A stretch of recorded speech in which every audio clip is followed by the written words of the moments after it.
Hello, my name's Ciara Harris. I'm a Burns and Plastics Registrar, and today we're going to talk about the do's and don'ts in first aid for scalds. If you're watching this, you or a member of your family may have had a scald injury. And the first thing to say is, don't panic.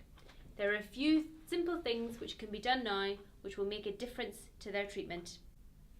Firstly, remove any clothing which has been splashed. This removes the heat source and limits the burning process. Secondly, cool the injury. 20 minutes of cool or tepid running water is ideal.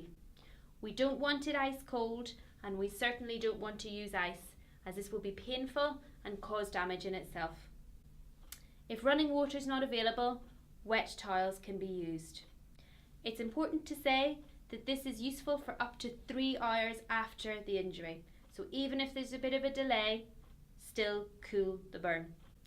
As soon as you've finished, wrap the patient up to keep them warm. Particularly young children, we don't want them getting too cold. Once you've cooled the burn, the next thing is to cover the burn. And the best dressing is simple cling film. This will help with pain relief too, as the scald isn't as sore when it's covered.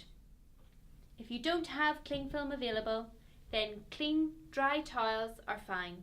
Just make sure they're not too fluffy, as these will stick and be sore to come off. The next thing to do is seek help.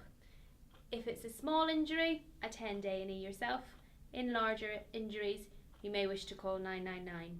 It's a good plan to have taken some analgesia, painkillers such as paracetamol or ibuprofen or Calpol for children before you go, as this will make them more comfortable while they're waiting to be seen. What you should avoid doing is putting anything else on the wound.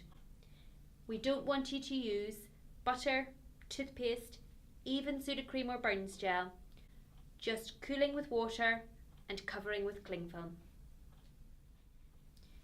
So just to summarise, if you have a scald, cool the scald, cover it with cling film and call for help.